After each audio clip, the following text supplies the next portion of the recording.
Good morning and welcome to another Tuesday Tour. It's John Sautter along with Michael Fairchild, both from your Purdue Alumni Association, coming to you from our respective homes as we're still staying at home, following the rules as best we can. But since it's a beautiful day, I've decided to come outside. And so I'm still at home, but we're going to talk about some different things from outside on my deck. And so to do that, just to give you a point of reference, I'm looking west. Campus is this way. In fact, 10 minutes this way is the football stadium. So you can hear the crowd noise during football games. And we're right on the Kampen Golf Course. And so that's what we're going to talk about today, the Kampen Golf Course, what used to be the old North Golf Course. We'll talk about both those things. Behind that is used to be the dairy farm, the Purdue Dairy Farm. We'll talk about that. And beyond that is the small farm experience through the ag school, which is still there today. And we're going to talk about that a little bit.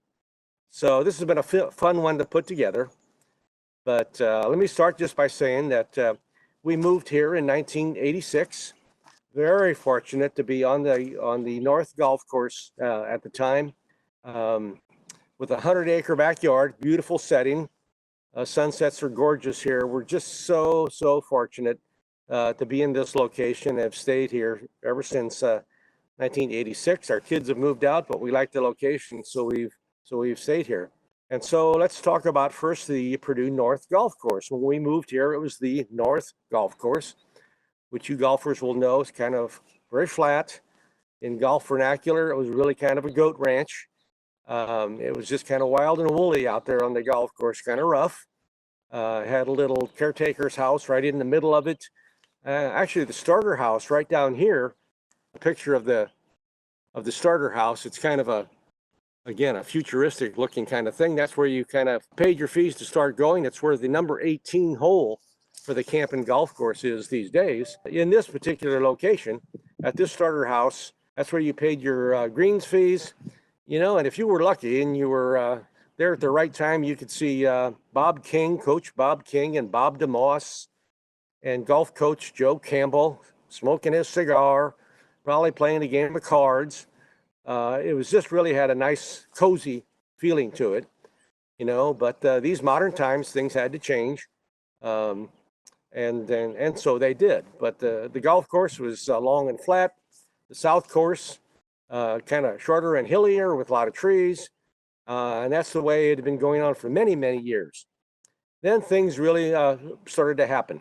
In the early 90s or so, the city notified the university that they were going to widen Lindbergh Avenue. Lindbergh Avenue was at that point about 2 lanes, simple traffic, and they wanted to widen it. The celery bog was starting to form, which was kind of a swampy area. And so they needed to upgrade that. They notified the university that we're going to have to be taking some of that North Golf Course. And so you may want to think about altering the golf course some way. Well, it turns out that Pete Dye had a connection to Purdue. Pete Dye is an internationally renowned golf course designer, has designed over 100 different golf courses around the world. Had a connection with Purdue through Bill Daniel. Bill Daniel was the head of our turf management school. Pete had taken some courses from Bill and had a connection there. Pete had an interest in designing a university golf course to make it one of the finest university golf courses in the country. Somebody at his home course down in Indianapolis mentioned you might want to get involved with this. So Pete came in 1994, looked around, liked what he saw, and said, if you can raise the money and provide a lot of the labor, I'll donate my fee. In fact, I'll donate my fee for $1. I'll do it for $1. And so they began a fundraising effort. And in 1996, the Kampen Golf Course opened with a new name, named for Emerson Kampen.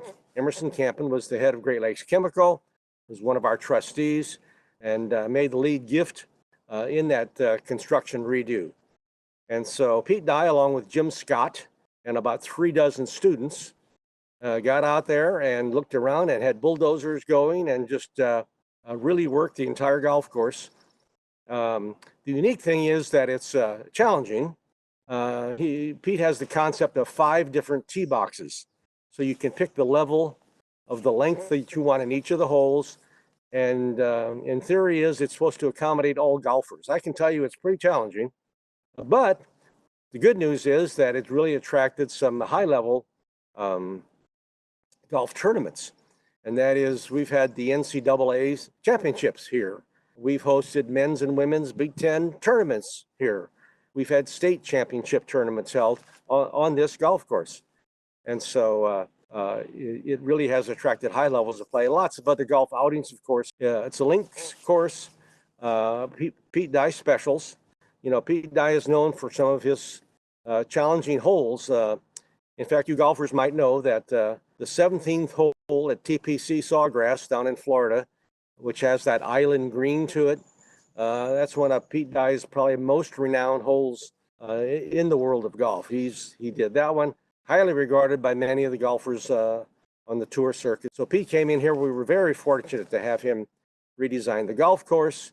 Later in years later, he would redesign the Ackerman-Allen course also, which was the South course.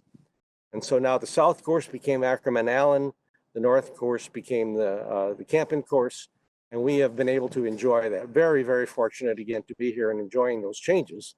One change I can tell you is that when we first moved in here, our garage is right over here, that when we first moved in here with the North course and the kind of more amateur players that were there, we could get as many as 2 or 3 golf balls a week. We moved in, the side of the garage had pot marks all over. We actually had a broken window one time from one of those errant hooks that kind of came in here. But once Pete redesigned it, by then it was the trees were more mature. He has a lateral sand hazard out here, which encourages golfers to hit it more that way. So I only get about 2 balls a month now, but I can tell you they're nicer golf balls. They're the better brand golf balls. So that's becoming an advantage. But so much fun to be here and see the golfers going by. Then beyond the golf course used to be the dairy farm. In fact, when we first moved in, we could see the silos and the barns from where we live.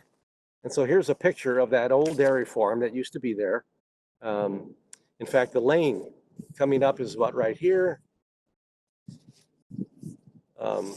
And the sycamore tree-lined lane coming to the farmhouse is still there.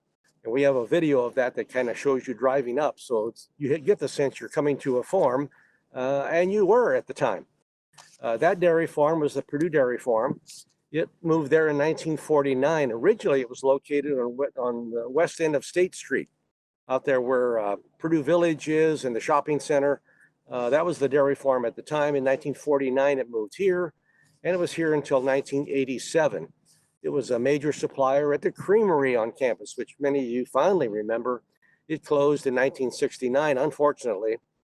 The dairy farm was here till 1987. Hundreds of head of cows were there, and it moved in 1987, 10 miles northwest, out towards Mount Morenci, where they have close to 500 cows out there now at that location. It disappeared, and instead, where that farm is located, kind of appropriately, is now the Bill Daniel Turf, Grass, and Diagnostic Center. And so Bill Daniel's Turf Management School is there, nice facilities, and they have short courses. They have professional development for landscapers to talk about pesticides. They have a variety of plots where they grow different kinds of grass, cutting in different directions, all on the other side of the golf course. And then beyond that is what was a cornfield, now is an intramural field. Now I'm talking about the area that's kind of catty corner from the soccer complex. It's at the corner of Cherry Lane and McCormick. That's now a pretty sizable intramural field, but a section of that has been carved out for the small farm experience. Small farm experience gives students in agriculture an opportunity to gain experience running a small farm. And so from deciding what to plant and when and how to plant, to harvesting the crops, to getting those particular crops to market, putting the appropriate price on them. And it's mostly fruits and vegetables, but that all takes place at that small farm experience. And a lot of these vegetables and these produce actually end up at the local farmers market that we have. And right now, during the coronavirus, what's coming ripe is actually being donated to lots of places around town as food sources. So they're getting a great experience out there. But just a great location, great offerings that Purdue has to offer. And we hope you get a chance to visit some of those things. A lot of history, just right here, just off campus. So it's good being with you again. I hope that provides a little insight for you, in terms of, and brings back some memories for some of you who have experienced some of those things. Appreciate a lot of background work that some folks have done for me in trying to put this all together. And just a few words of encouragement that seems like we're almost there. We're almost through this, but a few more weeks to go. So keep following the rules. Be good Boilermakers out there and do what we have to do to get through this, helping each other. And we will get through it. And hopefully next time we do this, I'll be on campus and doing a regular history tour. But if not, we'll be right here again talking to you. So on behalf of Michael and your Purdue Alumni Association, hail Purdue.